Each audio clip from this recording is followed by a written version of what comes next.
Let's do this. Thank you for being here. Steve, ready to come here to see you. It's going to be amazing. There you go. That's what I said.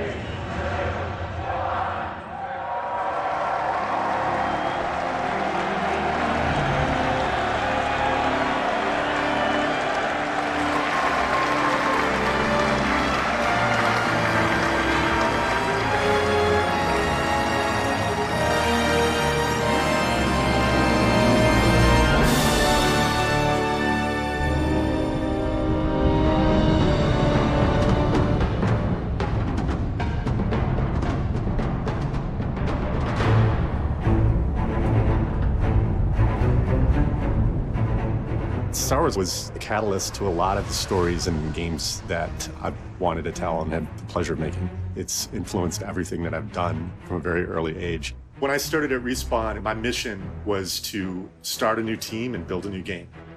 Very quickly, we got 5 guys. We used to call ourselves Team 5 Guys. I was here from the very beginning when we started this team. I was here for all the hiring, helped hire the combat team, help interview other designers for the rest of the design department. We try to hire people that have a passion for wanting to make these games and are just positive people. Yeah, it's 5 years since I started on this journey. 5 years. Today, actually. Star Wars came in as a, wow, okay.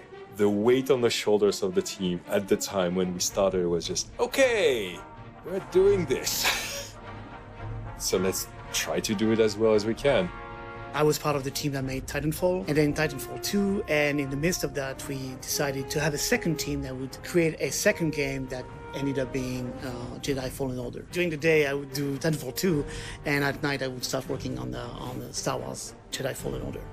We were working on a different game for a year and a couple months. One day, we got called into a conference room. They said that we could keep working on this game that we'd been developing for a year, or we have this opportunity to build a Star Wars game. We, as a team, got to choose, and it was unanimous. We were a team built to make a melee-centric combat game, and we saw the opportunity to make a lightsaber game, and you don't pass up that opportunity. The game we hired you to work on, we're not gonna do that game. It's gonna be Star Wars, how do you feel? And I was like, oh my God, it just felt like we hit the lottery. So Stig came up to tell us about this idea he had and about this team he was building to make a melee-driven action-adventure game. Everyone's mind jumps to Jedi. So the Star Wars name is Jedi Fallen Order. Woo! So Star Wars Jedi Fallen Order. Yeah. We learned very early on, Jedi, they're considered the holy grail at Lucasfilm. And we're going to need to earn it every step of the way. I'm Jared Petty, and this is IGN News. Titanfall developer Respawn Entertainment is working on a new third-person Star Wars game. The project will be led by Stig Asmussen, the former God of War 3 creative director. Asmussen said, "We promise to pay respect to the Star Wars legacy at all times, a fact that will be constantly reinforced and honored as a central game design tenet. Fans should expect the exemplary level of quality first established at Respawn with Titanfall, a game that epitomizes our studio's dedication to slick, larger-than-life action and fun, groundbreaking mechanics."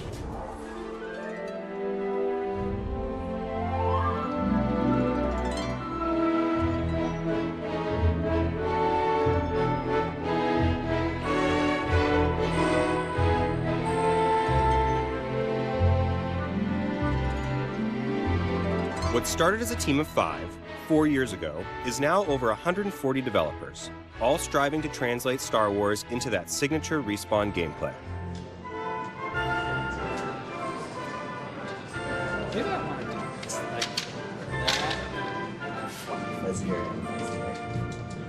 What are you guys looking at? Parrying against somebody non-Z that's not targets. your Z target, and what should happen? Stig is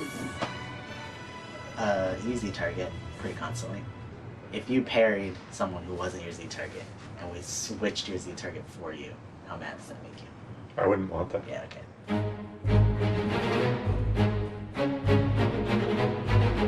The Mantis, the hero ship. It's kind of like your literal home for the game. You just kind of hop from planet to planet and use the Mantis as the hub.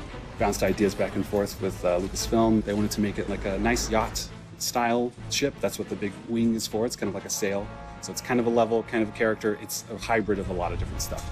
I tried to keep it as close to the same detail style as the original movies. Thought it was really important that we kind of created that consistency between the films and the game. It's really nice to be able to kind of like pick things from other ships and put them on ours. And people have even been able to identify like, oh my God, that's a piece from the B wing or that's a piece from the A wing. So the consistency is there, which is really nice. Like any other game, we have a lot of abilities that are built into the game. We want to find a really connective way for players to engage with the skill tree and learn the abilities. So you go to these meditation sites that allows you to like gain more and more skills. We've looked at a lot of the star charts that are in the Star Wars movies, some of the official line work that we got from Lucasfilm. We've got incorporated that into the designs.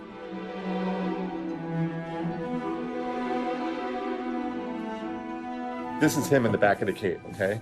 Yeah. I think this area should be pitch black, but there should be a source light nearby that leads us over there, but the back could show up, land on the ground, and a rock could fall. My name is Kasumi Shishiro. I am a senior producer at Respawn. My main responsibility is working with Lucasfilm on a daily basis and also working very closely with the combat team and concept art team, managing their daily schedules and tasks. Like 10 years ago, I was interning at like a advertising firm where they specialized in game commercials. That was back when God of War 3 came out. My very first job was to clean up B-rolls, and I made a folder for Stig, and I was like cleaning up his like all his interviews and B-rolls. I've never imagined that I would be working with him. The main thing is that this one has a little bit more detail from a far away visual standpoint, but then the front skirt with Star Wars has been so rewarding and such a passionate endeavor because there's so much history to look into. It's just such an unbelievable chance. This one's all mine. Face and body. Lars, are we still outsourcing the hair? Can I do the hair? So if I'm scheduled, I get to do the hair, which is my favorite part.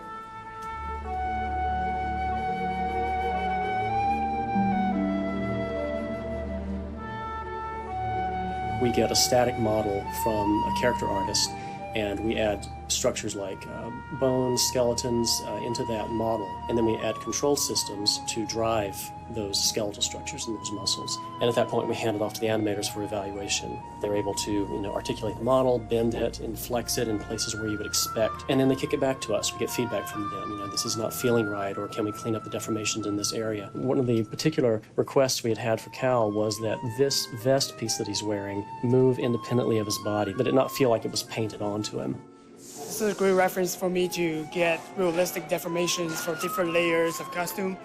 So yeah, this is very helpful for rigging. Now we have real-world information, take that back into the game to make sure that it's all as real as possible.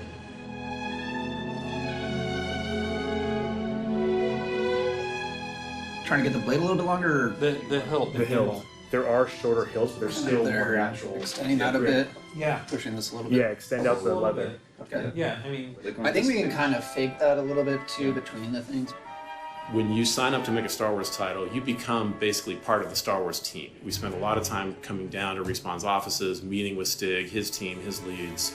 We have the youngling ones, but they're actually really small lightsabers that were used in Episode 3. The kids that you see Yoda training in Episode 2, I don't know if they built those or if they just like pulled them off a rack. I think specifically we're talking about the younglings like Sears pack that gets abandoned. They're the ones who have the lightsabers. Also, we don't know those characters. Yeah. We work with the developers from really concept all the way through completion on basically everything it takes to tell a Star Wars story in the interactive space. So there's a lot of character stuff that needs to be reworked and a couple of spoiler things that made it in there. Then the Sir Cordova one we think is stronger. It takes the bones of what was in the book that we all seem to like. Right. I'm a member of the Lucasfilm Story Group. We are a team that's responsible for overseeing the development across all platforms, whether that's animation, video games, and we make sure that all of that remains continuous and authentic. What we're looking at this morning is the progress in the Order 66 level. The team has done a really good job putting something together that's playable and representative of where we're headed. So it's a good time for us to give feedback. We are mostly pulling from reference from Clone Wars and Rebels. If you guys do go with the Rodian, which is totally fine, if you could do the orange skin Rodian rather than the green skin. I think that was the image that Rich said, but I'll make sure that no one is called out. We're always so involved in the story, so we know the story like the back of our hands. So actually getting to see, what we've discussed about conceptually put to use, on a screen of somebody physically playing it, it's really cool.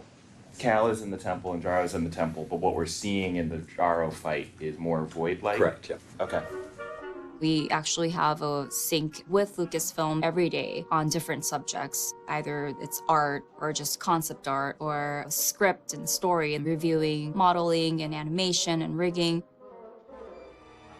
The primary goal of an animator is to make sure that the character that's on screen feels alive, has a purpose, and basically is fun to watch and to play with. To portray life, you want to portray life as it is, which is, things takes time to move. To translate that into a game, that can be challenging from an animation standpoint. It comes from design. They tell us what they want, and then we go and create some preliminary animation, and then they come back and say, it's too slow, it needs to be faster. So then we edit it until, both design and animation is happy. It just started with me, and then pretty quick we had Laure Retif on the team. She was helping out with BD1, which is an essential part of our game. I've been working on BD1 for 3 years now. He's very interesting to animate because he doesn't have a face where he can express emotions. It's mostly in the head movements and the antenna, a little bit like a dog. He's always curious about everything, so he wants to jump off and go anywhere, just run around and find stuff. The reason for having BD in the first place was that it's a single-player traditional game, but we wanted to add all the dialogues and the interactions between two characters, and one of the solutions was to have a droid who could emote. And in Star Wars, droids are more than just machines, they're full-out characters. They evoke emotions. I've just about had enough of you. The idea of BD1 being cautious in regards to himself is super unlikely, because BD1 will basically run at death. I think a lot of BD1 stuff isn't so much as a game mechanic, it's more just as a kind of friendship. Yeah.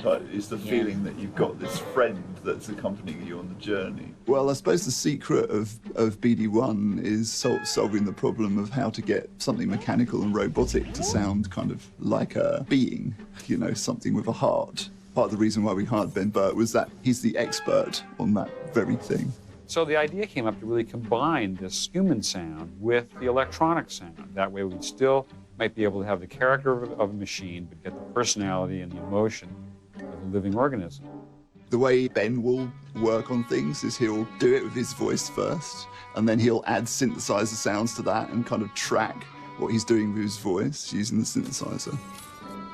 Having the little guy get on your back was an idea that was pulled from when Luke carries Yoda on Dagobah and he's training. It also ties really well with our game because at any point the droid can look around and go, hey, look at that wall. Like, here's information about this thing. For the AI part, I have made a system that supports like hack doors or like we want to investigate bodies. It's basically the POI system is driving the BD. POI stands for point of interest. We use it as a way of attracting AI characters to certain spots in the world. So for BD1, we use it for whenever he wants to scan something or overcharge a power generator, he'll automatically detect its location in the world and start trying to move towards it if he's available for it.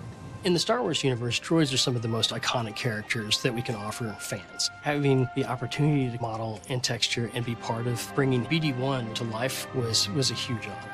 This is my original Star Wars figure collection from when I was a kid. C-3PO was the first action figure that my dad ever bought me, which kind of propelled me into this career of art.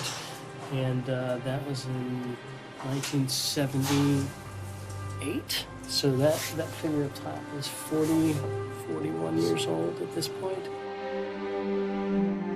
Now, the day that I actually get an action figure of BD1, then my life has become full circle. Then I have my own Star Wars figure that actually contributed to. In the way you have like a combat designer or a level designer, we have narrative designers that approach it from a narrative standpoint. Okay, so we're gonna check out a rehearsal video for Befriend Marin. They're not friends, they're not allies, but they kind of realize that they're not enemies. I'm the narrative lead on Jedi Fallen Order. I am responsible for all things narrative in the game, writing, VO, cinematics, and then narrative features. Since writing this and recording those, her first couple scenes, she's imperious, and she's very much like, this is my place, you can't come here. But in the early rehearsal, she'd been much more like, go away, right? And like really aggro out the gate, and I wanted to avoid that. So one thing just to bear in mind is that like to get a lot of attention on this thing, it's got to go through him, right? So it's like, I'm wondering if, especially in light of the fact the last time we saw her, she summoned an army of these creatures that bear down on him and almost ripped into pieces, right? Do you want him to like pop? Like is he Yeah, I think igniting and everything? He's not a fool. So we're getting towards our real deadline for being done with all the writing for the game. It's coming down to the wire. What's on the schedule for Thursday? Thursday is the Malicos scenes we're shooting, and then we're doing stunts Friday. Performance capture is basically where you film the cinematics of the game, and they're running around the set, swinging plastic lightsabers at each other. But you're also capturing facial animation on set. Lightsaber dueling is as cool as what it sounds.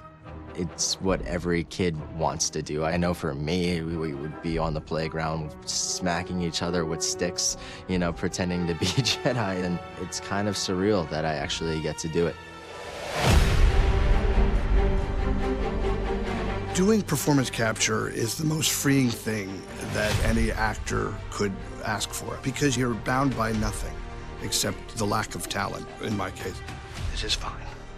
Everything's gonna be okay.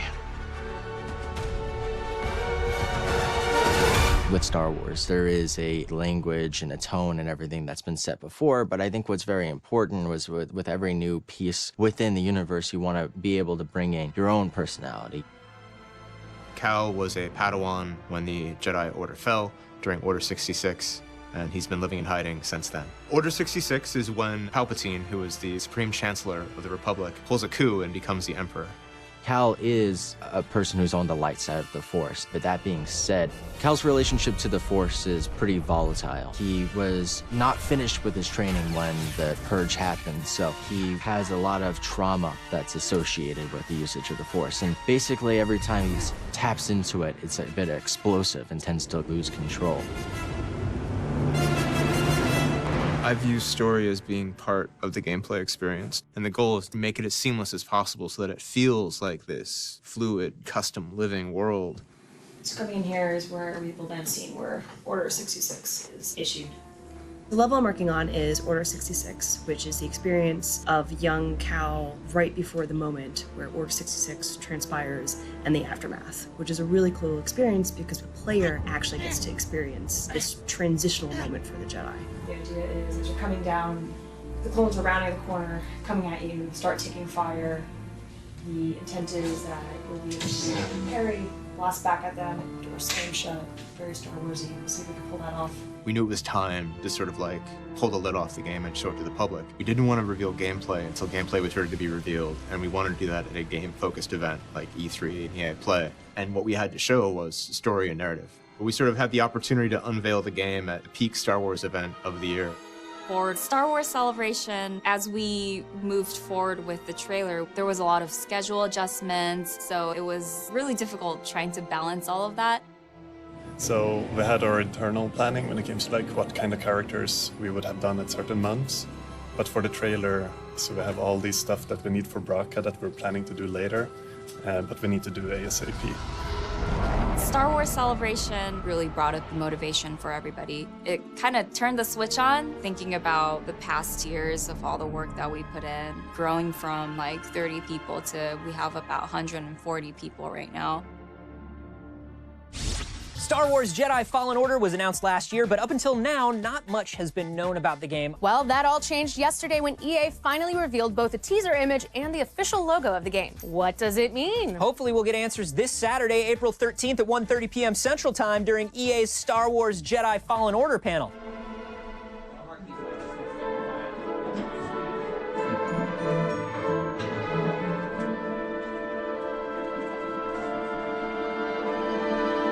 If you guys aren't familiar with Star Wars Celebration, it's like the premier Star Wars fan event. We are on the biggest stage that Celebration has got. We're going to be in front of about 7,000 people. because this is a story game, because we don't have that many beats to communicate, loose lips bring down starships. You see a lot of questions buzzing around. If you see a lot of things that people aren't sure about, don't feel the need to jump in and correct them. Let people lose their minds. This is exactly what we want leading up to Celebration, so don't ruin the fun by communicating more than you should. Cool.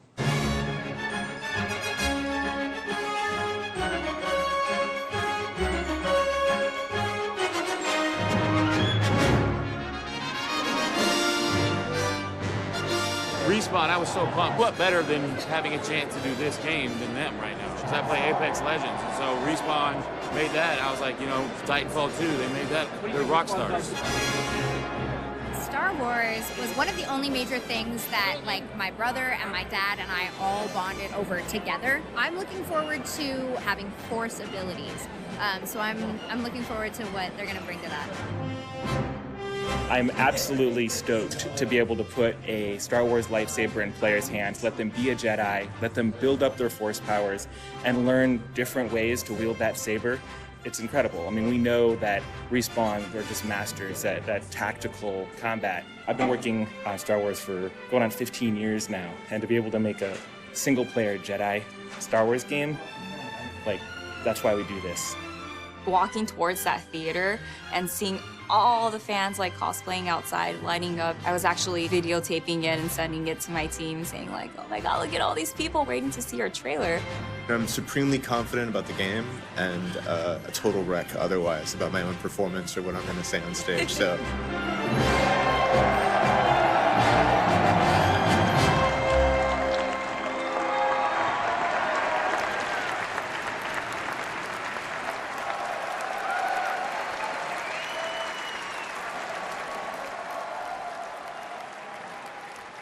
Wow. Hi, everyone. Welcome to Star Wars Celebration. Hearing their cheer, as much as I was nervous, I really felt like this is my responsibility to get this right and deliver, you know, what is expected. Myself, everybody on this panel, and everybody back at Respawn in Los Angeles, we're putting our heart and soul into this game, so we really can't wait to show you more. Right at the end when the logo reveals, I get goosebumps too. So I just can't wait to see the reaction. Wasn't always like this. Execute Order 66. We work so much and we're making a game and we get caught up in dealing with the vicissitudes of development. But then sometimes, like today, all that washes away and you're just like, you're a kid again. People are excited about this game, and we're really going to ship in November. My message directly to the team is, here we are. This is real, and it doesn't get any bigger than this.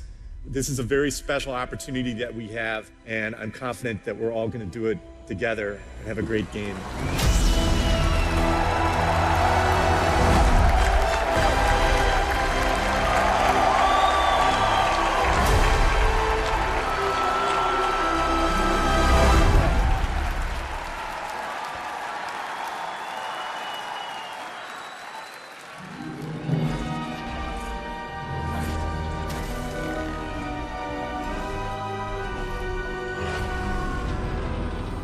It was exciting. It was a fun weekend seeing all that stuff. Yeah. Just seeing the reaction online, kind of seeing the change in reaction right away that people didn't quite know what to think. Then you could just see the swell of like support for it and excitement for it. Initially there was that there's no gameplay kind of downside, which we knew we would get, but we got gameplay. I'm Jeff Majors, lead level designer. The level designers put together the game, kind of define what the areas are in the game, what the challenges are we're going to put in front of the player, what environments are we going to go to, what puzzles are we going to do, what combat encounters the player is going to experience. In 4 months, Respawn needs to be ready to ship this game. But before they ship it, they need a locked and stable build to test at UXR. With the next UXR around the corner, they still have a lot to incorporate into this game. UXR is user experience research. It's where we playtest the game. So we find people outside of the studio to play our game blind. And it's really the first time we can kind of get a gut check of where we are. and where we need to go.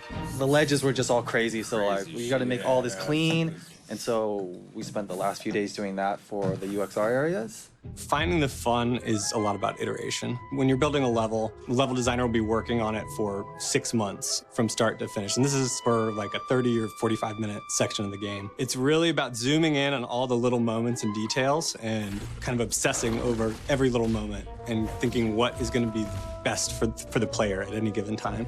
This whole area here, we just have spiders. It's all spiders. So we need to do something to make it. It feels a little dull. And we're gonna do a damage pass on these guys, right, Jason? There's a lot of factors, right, that make lightsaber combat rewarding. It's the encounter, who's in the encounter, how fast do they die, how good does it feel for them to block your lightsaber or counter you, all those little details and actions. That's the stuff that I always want to like try to improve and make sure every AI is doing their job. Once we get this first pass in, I want you guys to just like play it over and over again, like play that one fight like 10 times in a row, move a guy a meter, play a fight again, die to that fight, try to play it a different way.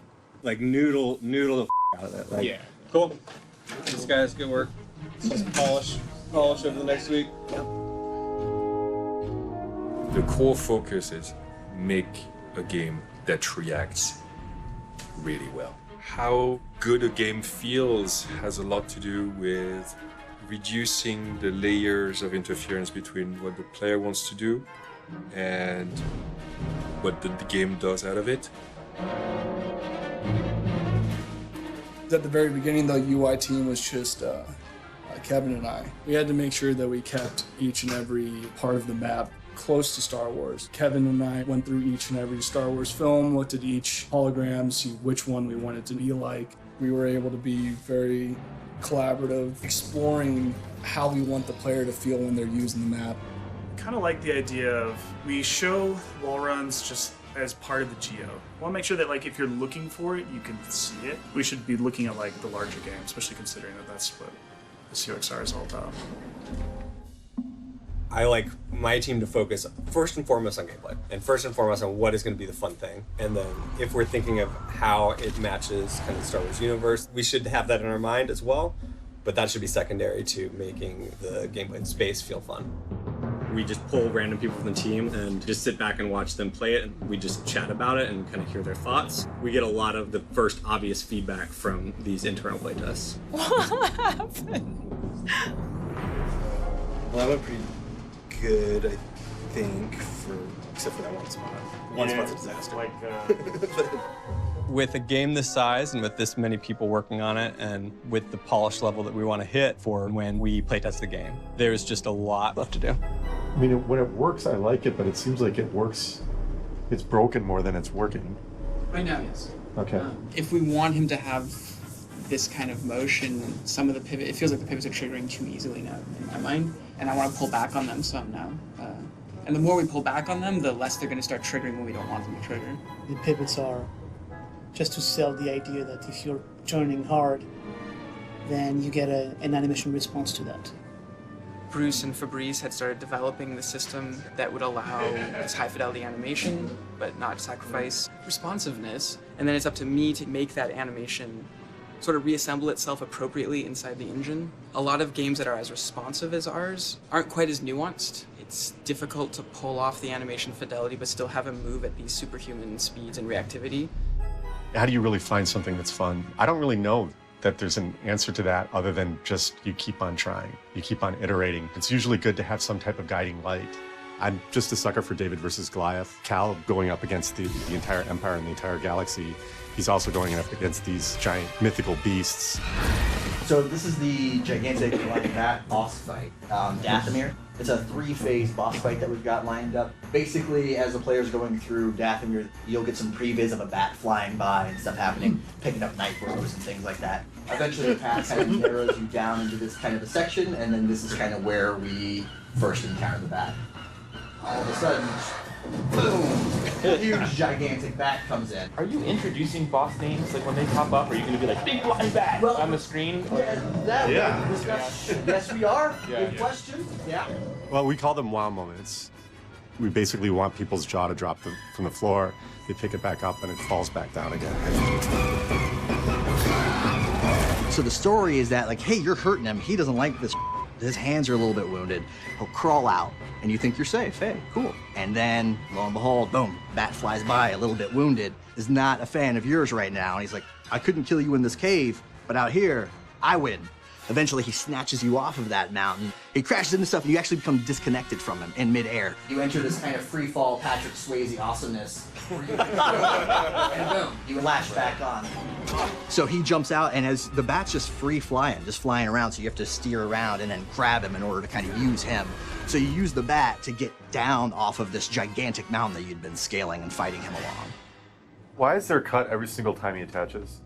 To reorganize the world, because there's so much variance, because the player can kind of steer themselves around to grab onto the bat, so we have to reorganize them in order to get that next a lot shot. of cuts.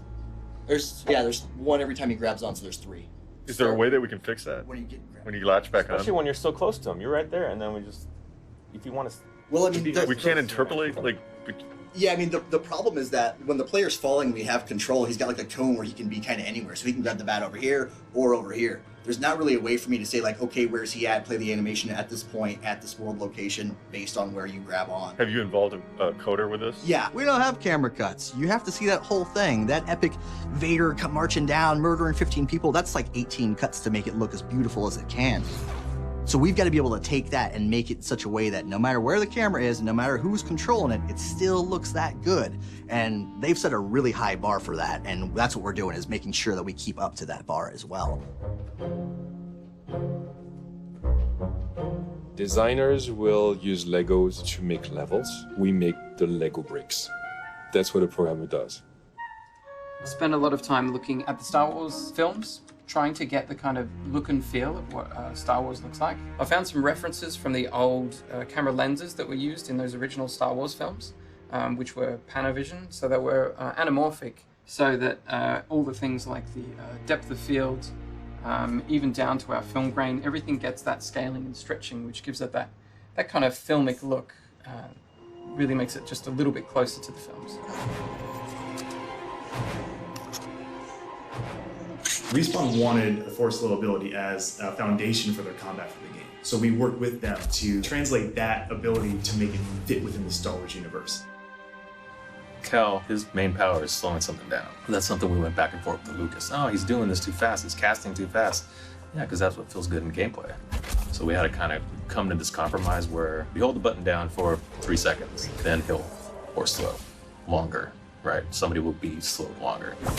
Cal has to show that he's exerting himself and his ability to control the Force, to use the Force. Really straining and really being strong with his hand. And we want to make sure whenever he uses power, it's not magic. He's actually, his physical ability and his skill with the Force is allowing him to do this manifestation. Colors and everything that you've applied in the breakup all seems correct. So that, the details there. Your concern here is more about getting the helmet shape to fit right and then getting the color to fit. Yeah, so he feels intimidating.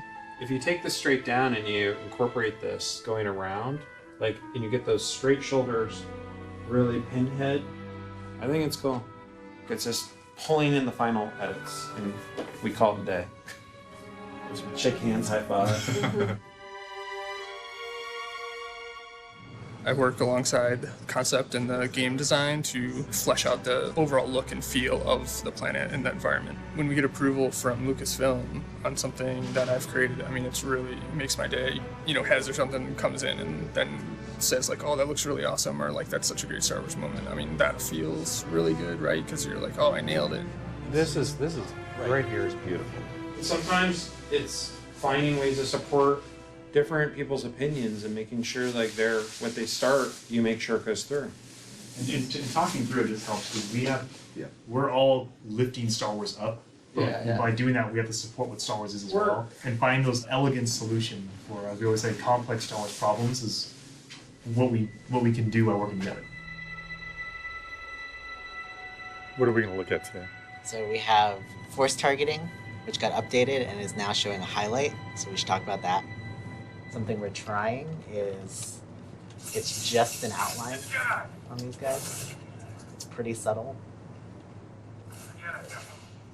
I don't know if I want an outline around every enemy that you're engaging with the entire game. I don't know if I've felt like I've needed this. what are we doing wrong that other games don't have that? I mean, we have force powers that other games don't have, but like... Right. My thinking right now is we should take this to UXR and see what the feedback is. Can I play a little bit?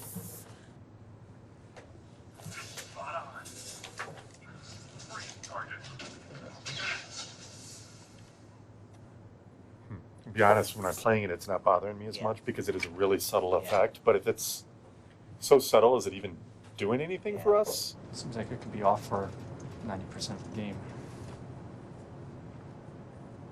So that's kind of what I'm getting at. We're going to turn something on for 100% of the game that could really be off for 90% of the game. Right. I don't know if that's the... Sig doesn't come in and dictate. It's more he can come in and be like, okay, well, here's what I'm seeing for the game from a bigger vision than what just the story, just the art. So like, how can we make it all work? A lot of compromising, yeah. That would trigger the cinematic the first time. And we go into this cinematic where you save the two rebels on Parsons. Do you kill people in the cinematic? We don't do that anywhere. Is this the one that you and Aaron were talking about a couple weeks ago when we were going through cuts? Yeah, he said we were going to do this in gameplay, not in a real cinematic. Like, we're going to find a different way to do We this. can't kill somebody in a cinematic. Yeah. We just want to go from enemy to enemy and feel like you're in real time taking out 5 guys in a row. But if there's a intro cutscene or some kind of like long delayed moment that breaks that pacing, then to some players that's going to be a bad reaction. But we're making a Star Wars game that's very story driven and cinematic, so that's kind of the new wrinkle. Well, we should sync back with Aaron on this one. Aaron and John have been working really hard to get all of the PCAP going and getting all of our scenes shot, but there's a huge task of implementing all of those in-game. Cinematics is something that we started later than everything else. Getting a script through, Lucasfilm is just completely dialed into this. This is a Star Wars story, and it took a long time. It took a ton of effort. The team was just kind of focused on making a game. I think we all kind of miscalculated how long it was going to take to make the story. We have a mountain of cinematics that we have to get in the game. Each one is challenging. A lot of cutscenes take place while we're doing planet hopping, while we're streaming in and out different levels, while we're loading things in the background. There's a lot of complex game logic and complex technical things that go on during these cinematics. So to get all of these at the highest fidelity that we want, the time's running out. I know the team that's working on it is extremely dedicated. They've been on basically a mission, just shooting all the PCAP. I know the story's good, but it comes down to execution. What goes into here is such heart and such soul, such work. You have to capture the reality. You have to capture the truth. You have to capture the transparency. You will be tested. Yeah. But I'm ready for this. I don't mean just here. Every Jedi faces the dark side. And it's very easy to fail. One of the biggest themes in this is nobody is perfect, and maturing and trusting the Force means you have to allow mistakes and even have to allow that maybe the mistakes are okay. You're still struggling, even after cutting yourself off from the Force. Failure is something that we tend to define ourselves by, and we tend to hold on to failure stronger than nearly any other emotion. It's what creates change within us. You will always struggle. But that is the test. It's the choice to keep fighting that makes us who we are. So when Seer hands him her lightsaber, it's on the one hand a functional thing because we want the hero's lightsaber to eventually have ingredients from Jarl Tapal's, his former dead master's lightsaber, and then ingredients from Seer Junda's, his new mentor's lightsaber as well. From a character perspective, Seer's warning him. She's saying, even if you succeed here on Ilum, even if you succeed tomorrow, next month, there's a challenge every day you wake up, and it's really easy to fail. And when you do fail, there could be consequences. So it's kind of a word of warning. Even though she's encouraging him to go out there and get back on the horse, find a kyber crystal, she's saying there will never not be hills and challenges. It never gets easier, you just get stronger. Cut. So they'll give us something like this, very, very rough. We'll start timing out the edit, the action, make sure everything flows, and get it approved. And then it'll go to the actual animation team. Tomorrow's lock. Or, yeah, I mean, really it's like however late people work tonight, it's tomorrow morning's lock. things are always breaking, but once we lock things down, it becomes easier to track what's breaking what. So tomorrow we're going to lock things down. You know, people have a lot invested, so they're trying to get the things that we know are bugs that we want to get in, but also or polished, but also things individually that people want to get in to make it as good as it can be. Bugs let you know like what you need to fix to ship the game. Bugs is the friction that players will experience, and you want to reduce as much friction as possible. From what I've heard, the build has become progressively more unstable. We locked at 4 p.m. and now the focus is just trying to get a stable build. Everyone's kind of on fire right now, so see how it goes. Blair is the person. Okay. He is the producer tracking all of UXR. First comes stability. So anything that actually just breaks the game from a progression standpoint, we call it 0, and it has to get fixed because the player you can't beat the level or the creature or whatever it is. Closer and closer you get to the deadline, you just start to triage things out that aren't as important to the player experience. And then I work with the QA lead and the lead level designer to be like, of these 10 things on you or on your team, which do you think is the most important? He's taking a look at the whole list of bugs and goes and like prods people and asks them like progress. So we're waiting Monacy to fix one more change. She's testing it. She's like twiddling it down. Yeah, she's like yeah, just essentially waiting so we can kick off the build. So we have one right now. We have one bug left. One bug left. And that's the one that shipped? Yep. That's it. Yeah. Down to one. Down to one. So I'm gonna have to. Wait, so who's working on it? Monacy. Can we look from afar? You cannot. She's a programmer. She's in the zone. Production update, yay. I actually just wanted to thank everybody. I know I've been bothering, I think, everybody here almost, except Aaron, about UXR stuff. I originally set what I thought was, I essentially set us up to fail. I put too much in the UXR build, kind of knowingly, just to see how far we could push stuff. You guys got it all in, and it's working, and it's a huge amount of game, and it sets us up for alpha amazingly. I've never been more proud to be part of a team of such amazing developers. You closed 750 bugs over 3 weeks. So thank you. I know there's lots of learnings for how we can make this process easier and better. I'm sure not everybody's super happy with me right now, but you did something really amazing. So thanks.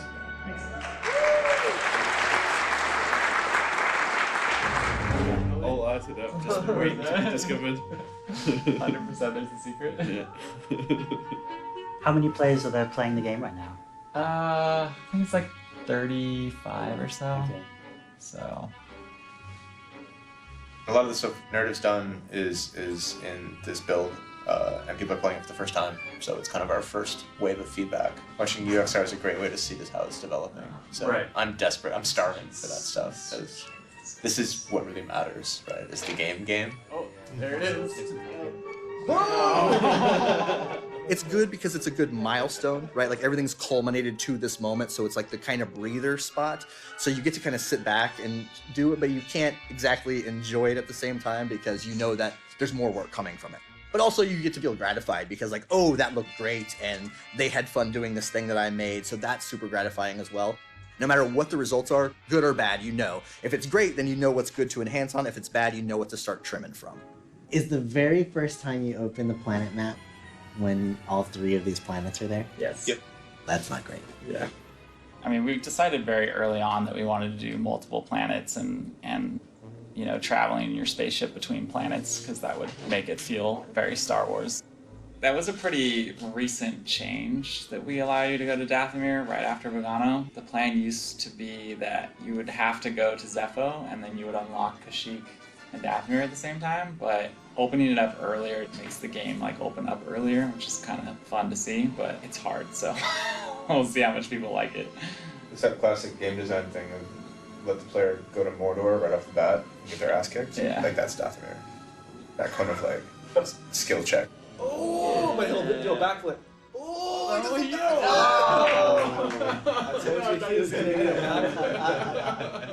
What is happening here? I mean, I think the greatest part of it is each individual has their task and they believe that they can get it done. They look at the schedule and they believe they can get it done, but they're skeptical. It's natural for them to not know if other people are in the same place because they're not as connected to other people's work. So they might feel like, hey, I'm doing everything I can to make my part good, but it can't be good if other people's parts aren't good. Then that just comes down to communication. It becomes really hard to communicate what everybody's doing all the time.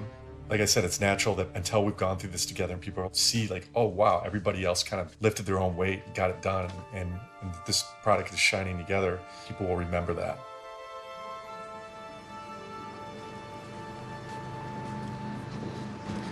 The game is looking kick ass. That's it.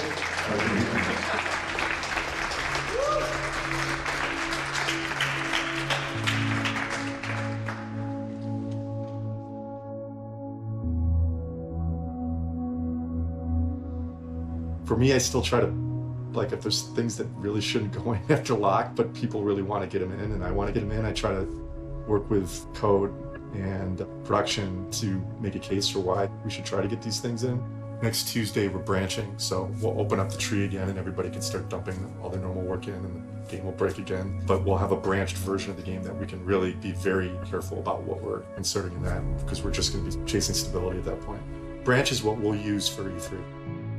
E3 for several decades now has been one of the most important moments in the calendar year for the video game industry. EA Play happens the weekend before E3 officially starts. So we kind of get ahead of all the noise and are able to show people our games and get their reactions and get that conversation going.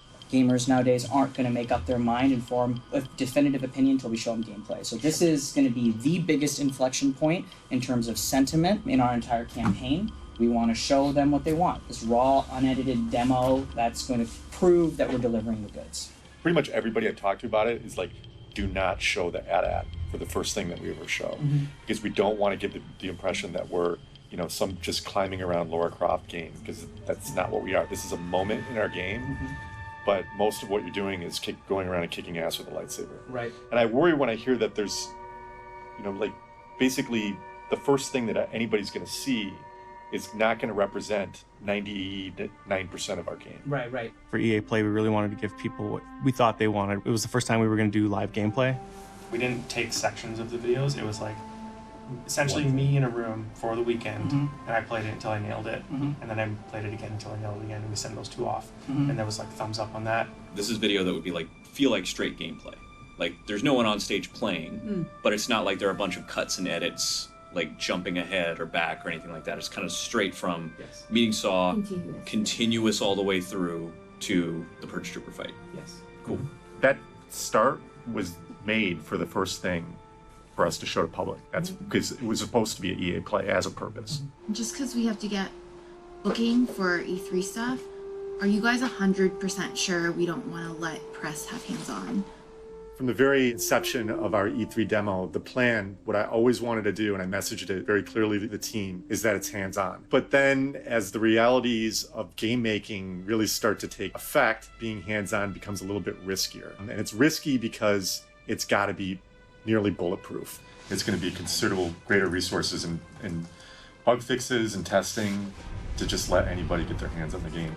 As someone who's been marketing Respawn games for a while, there's so much that's hard to communicate about how controls feel that you just can't get across in, like if I could tell you a million times, like it feels really great to play, it feels like you forget the controller's there. Everyone we brought in to actually play with this thing, even UXR, it's like, oh.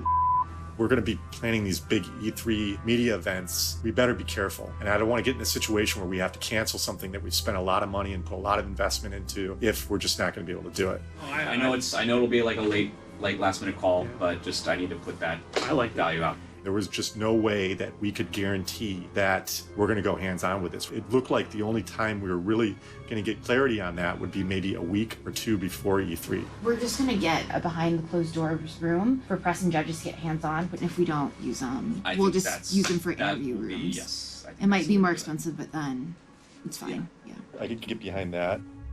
New game, biggest IP in the world. First time we're showing gameplay. One thing this team has shown and proven through history is that they come through at the end.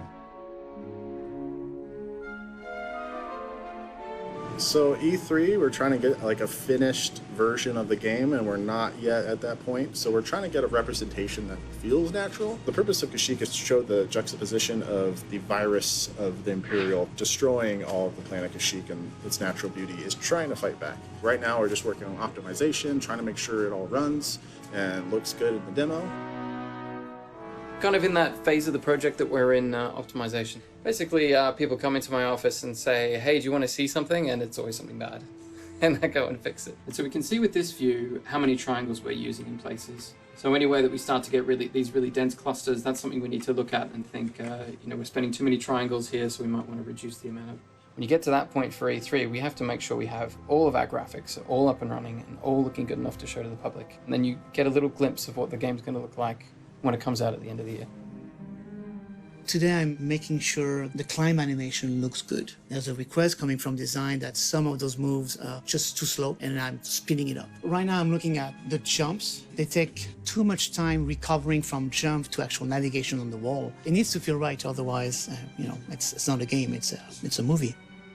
I think we're going to be able to go hands-on with the whole thing, not just a fraction of the demo. As much as we wanted to polish and make it look pretty and make it feel like it's the final game, we also needed to make sure that nothing is breaking when we hand the controller over to these press. In regards to what's riding for this demo, everything, all the hard work that the entire team's putting into this game, if we it up, it's all for nothing. It's a meaty demo. It's not just a small section of gameplay, which was important to us. We wanted people to really see the game isn't just this small section. It's like this is like all of our main systems working, and people can project and how that expands into a much larger game. So this impression is incredibly important. If we bomb it, it could be devastating. Start it over. Yep. We're trying to get one contiguous take, so it's all real. No edits, no cuts. We're just trying to do it in one take, so getting all those perfect combats in one playthrough, a little bit more challenging. We really wanted to represent, this is the game how it is now. Tomorrow's our big reveal day. Saturday morning, 1 hour prior, our second social teaser goes live in social. And then 9:30, we take center stage, we open EA Play. By the way, I don't know if I'm going to be able to make it to EA Play. Like on Saturday at all? I didn't register.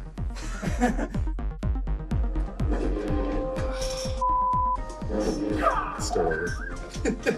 I start with asking people on the team whose content I'm gonna play through, what do you want to show off? But when you start playing, it's a live game, and our AI works how our AI works for the real game. I'm trying to do a cool move, but during that, a spider jumps on me and breaks the flow. The longer the demo goes, the more risk. That guy that's next to the door, you can sprint on him and do this, like uppercut on him.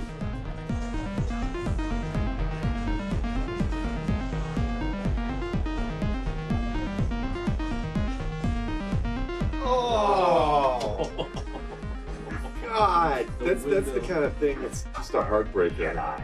There's other things that can happen that have nothing to do with the game, like you've got like a really weird itch or something like that. You're in the middle of something, it's like you gotta scratch this.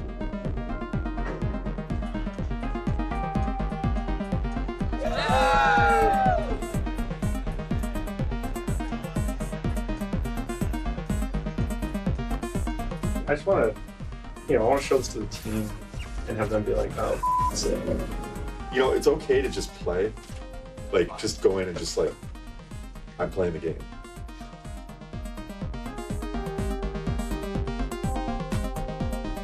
It's EA Play. We're about to unveil gameplay to the world. Just hope everybody loves it. My hands won't falter.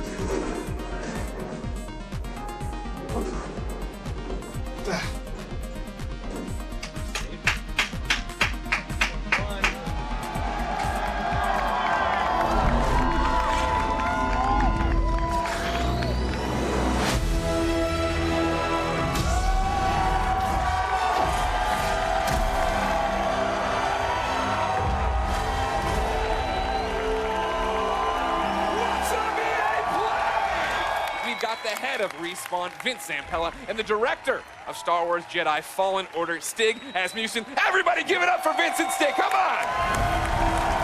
Keep it going, they're making a Star Wars game. Guys, welcome to EA Play. Yeah, this is something that Stig and I have been envisioning for years, to see it come to life and be able to show you guys 15 minutes of gameplay today. Uncut. All right. So everybody's anxious to see what this 15 minutes is going to be. They'd like to see the game. We've gone on long enough. We're not going to drone. Let's do it. Vince, well, let's roll. Would you like to kick it off? Let's go.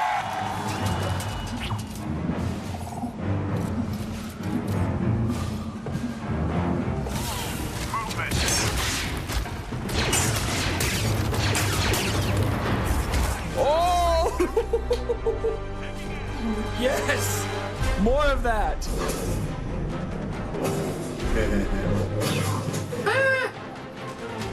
Nice. Gonna need to get through here. What do we think? What do we think, EA Play?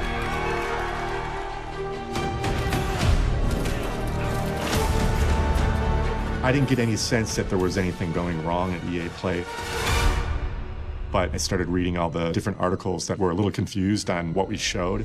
With the EA Play gameplay reveal, there was a bit of misconception over what our game was. The gameplay we saw at E3 underwhelmed some people who thought it looked fairly generic. Yeah, it felt like a pretty standard linear action game, maybe even a little Uncharted-ish with lots of climbing and melee combat. We wanted to showcase every ability we could and show off all the cool moves. In hindsight, we probably should have just put it on hard because it did make the game seem a lot easier.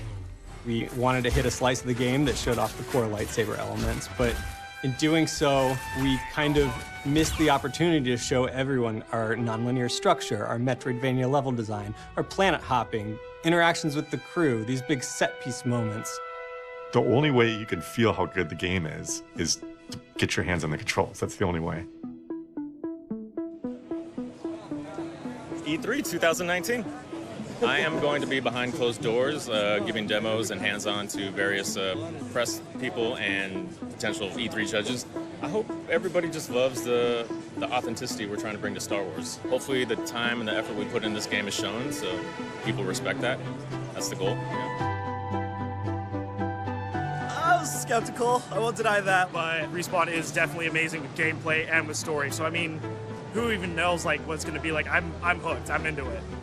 We're having a press, like IGN, Game Informer. It's basically like 30 minutes block of time, and we're just getting press in to try out the game. It does feel good to play. So there is a lot of depth to the combat system. I do not think the combat in this game is going to get boring anytime soon. Once anyone gets their hands on the game, they fall in love with it. The biggest takeaway I got from the brief hands-on experience I had was that the combat is very satisfying and challenging. Everything has been very, very positive. You see people walk in looking pretty tired and exhausted, and they walk out with a huge smile on their face. So that's what we want to see.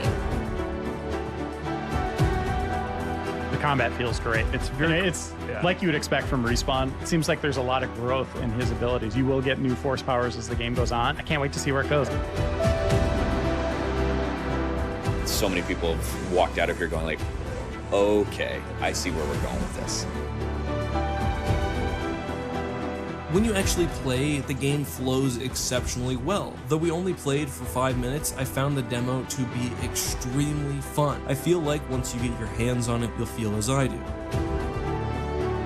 Whenever I run into any of my coworkers, I've been trying to tell them like how well it's going, because they might just be reading this online thread still, and that's it. It's been exciting to see people finally get their hands on it, get real reactions. Don't look at me, look at that. It's so good. It's been a wild week. Still trying to process it, and it feels really good right now. These last 3 days I've been fully focused on E3, but tomorrow, back to work. We gotta finish the game.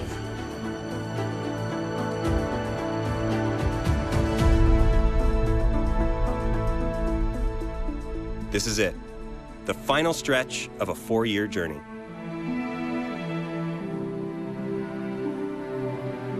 I'll be working on the lightsaber probably until the day that they tell me I can't work on it anymore.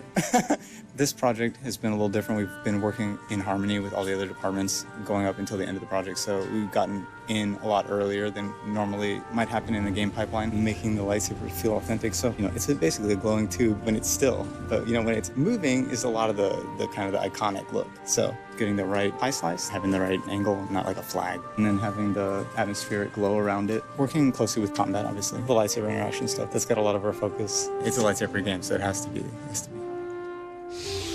We are putting the final details, the final finesses on all the elements we can. It's all wrapping up, and it's exciting. The things that were minor months ago are now major. Cool, yeah. So right now I'm just trying to figure out how to get this graphic design to match this image. So I did get to do a pass on the logo. He has added manual streaks and wear and tear by hand. Awesome. Of course. When when he's holding Prof, I don't know if the force feedback can rumble harder. We can do that. We can make the sound.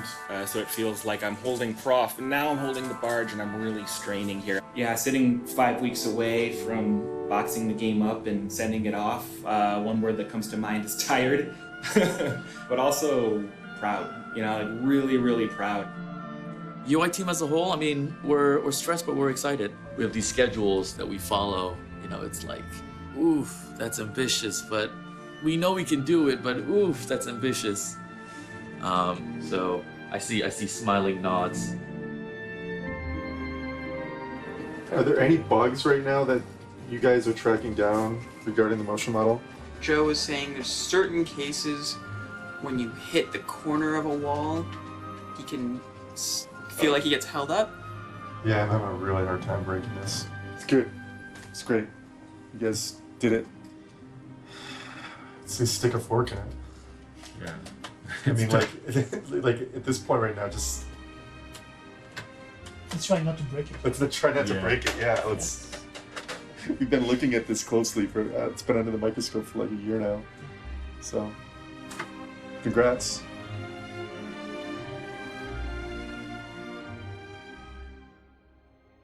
You survived, Cal. And you're not alone. Not anymore. We're coming up on our destination.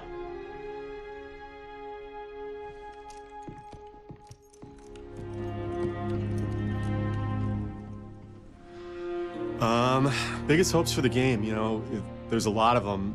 I would say that when we started this, we wanted to make, this Star Wars action-adventure story game that we haven't seen in a long time. And we wanted to make the best one that we could possibly make. I really hope we do that. My biggest hopes are a lot more basic than that. I just want, the whole team to have all this energy that they put into it and their love for Star Wars to be worth something, and for this to be a game that they're really proud of.